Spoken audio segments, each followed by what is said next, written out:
Lejos del mundanal ruido, por Thomas Hardy. Narrado por Katy Bonilla. Capítulo 14. El efecto de la tarjeta Amanecer.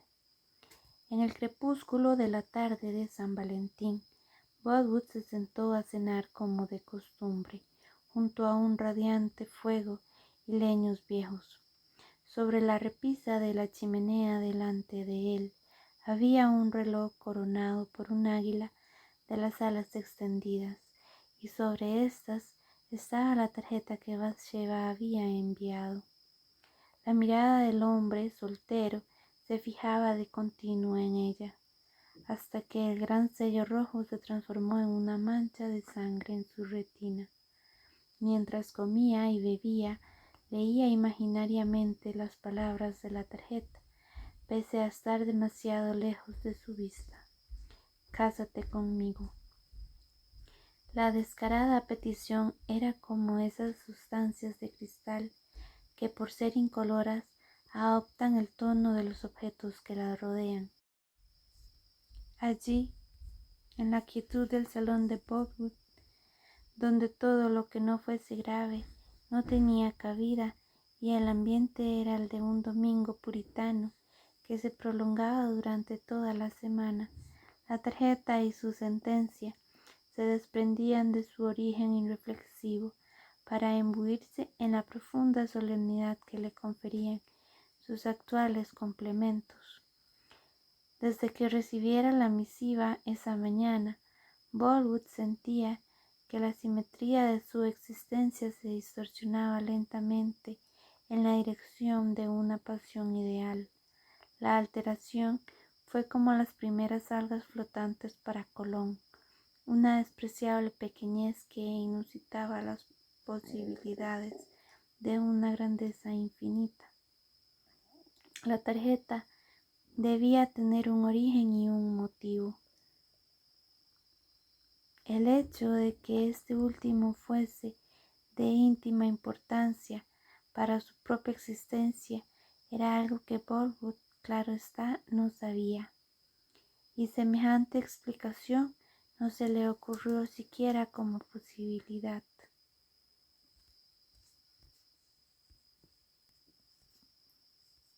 Es impropio en los momentos de perplejidad para quien está perplejo comprender que los procesos de aprobar un camino sugerido por las circunstancias y de emprenderlo a instancias de un impulso interior son iguales a lo que sus resultados se refiere. La enorme diferencia entre estar en una sucesión de hechos y dirigir hacia un surco determinado una serie ya iniciada rara vez es advertencia por la persona confundida por la cuestión. En el momento de irse a la cama, Bollywood colocó la tarjeta en una esquina del espejo. Era consciente de su presencia, aun cuando se encontraba de espaldas a ella. Jamás había ocurrido algo así en la vida de Bollywood. La misma fascinación que le hacía entenderlo como un acto ocasionado por una motivación liberada, le evitaba considerarlo como una impertinencia. Miró de nuevo la tarjeta. Las misteriosas influencias de la noche instilaban en el texto la presencia de su desconocido autor. Alguien, una mujer, había deslizado suavemente la mano sobre el papel que llevaba su nombre.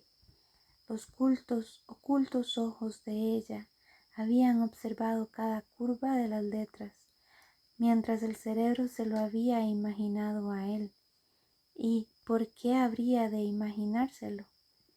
Habría dibujado su boca de labios rojos pálidos, carnosos o agrietados, cierta expresión a medida que avanzaba la pluma, y se habrían movido las comisuras con todo su temblor natural. ¿Cuál habría sido la expresión? La visión de la mujer escribiendo, como complemento de las palabras escritas, carecía de individualidad. Era una forma nebulosa, y bien podría serlo, habida cuenta de que en ese momento dormía profundamente, ajena a todo el amor y todas las cartas bajo el cielo. Cada vez que Bolwood echaba una cabezadita, ella cobraba una forma y cesaba por un momento de ser una visión. Cuando se despertaba, allí estaba la tarjeta para justificar el sueño. Esa noche brillaba la luna y no era su luz la habitual. La ventana de Bolwood no admitía sino un reflejo de sus rayos, y el pálido resplandor era como el reflejo de la nieve, ascendiendo hasta iluminar el techo de un modo antinatural, proyectando sombras en lugares extraños y cubriendo de luz los lugares ocupados por las sombras. El contenido de la carta le había ocupado poco en comparación con el hecho de su llegada. Se preguntó de pronto si habría algo más en ese sobre. Saltó de la cama bajo la luz extraña, cogió la tarjeta, agitó el sobre y buscó en su interior. No había nada más. Bolwood tenía el mismo aspecto que había tenido 100 veces el día anterior, ante la visión del insistente sello. «Cásate conmigo», dijo en voz alta. El solemne y reservado propietario volvió a cerrar la tarjeta y a pegarla en el marco del espejo. Al hacerlo, entrevió su reflejo, pálido en su expresión e insustancial en su forma. Vio lo apretada que tenía la boca, los ojos muy abiertos y vacíos. Incomodado y molesto por su agitación, volvió a la cama. Más tarde amaneció.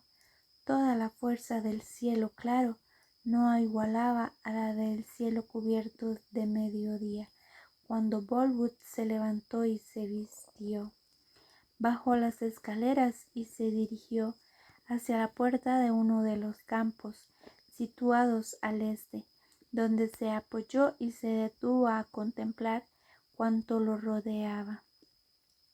Era uno de esos amaneceres lentos, característicos de esa época del año, y el cielo violeta, puro en su cenit, se veía plomizo al norte y turbio al este, donde sobre la hondonada cubierta de nieve, o en los pasos de las ovejas de la granja alta de Weatherbury, y al parecer apoyado sobre el risco, la única mitad del sol que aún resultaba visible, ardía sin rayos como una hoguera roja y desprovista de llamas sobre la piedra blanca del hogar. El efecto de su conjunto se asemejaba más al crepúsculo, tal como la niñez se asemeja a la vejez.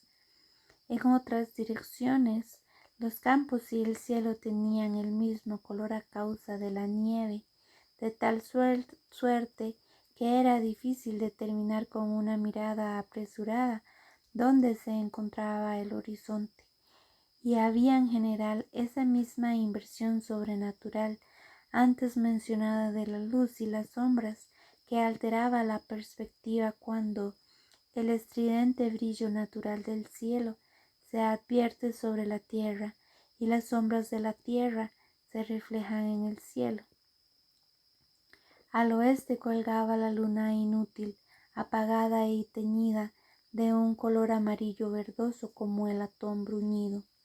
Bolwood advirtió con indiferencia que el hielo había endurecido y sanitado la superficie de la nieve hasta hacerla brillar como el mármol pulido bajo la luz roja del este.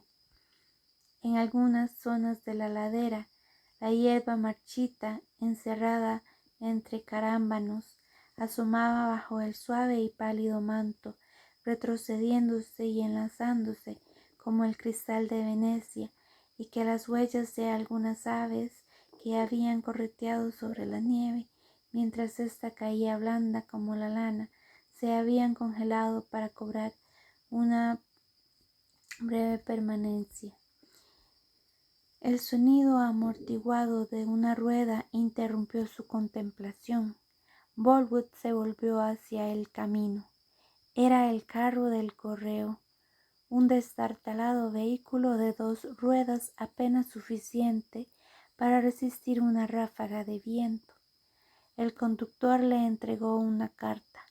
Bolwood la cogió y la abrió, esperando otro anónimo, pues en gran medida es la idea que tiene la gente acerca de la probabilidad de una mera sensación de que la anterior volverá a repetirse. Me parece que no es para usted, señor, dijo el cartero al ver la actitud de Bolwood. Aunque no va dirigida a nadie, creo que es para su pastor. Bolwood miró entonces la dirección. Para el nuevo pastor, granja de Weatherbury, junto a Casterbridge. Se trata de un error. No es para mí, ni tampoco para mi pastor. Es para el pastor de la señorita Everton. Será mejor que se la entregue a él. Se llama Gabriel Oak. Dígale que la he abierto por error. Justo en ese momento, sobre el risco y contra el encendido cielo, se divisó una figura como el humo negro en el centro de la llama de una vela. La figura se movió y comenzó a trajinar enérgicamente de un lado a otro, transportando esqueletos cuadrados a los que los rayos daban un aspecto enigmático. Una pequeña silueta a 4 patas seguía a la primera. La figura alta era la de Gabriel Oak, la pequeña era la de George.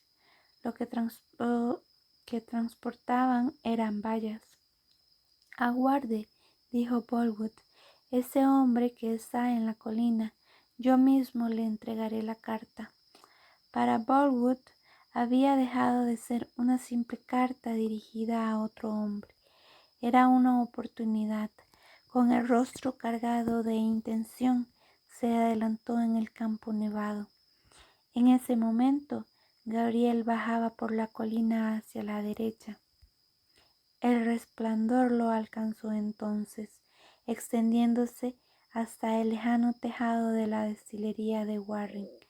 El pastor parecía haberse agachado. Bolwood lo siguió a cierta distancia. Fin del capítulo 14.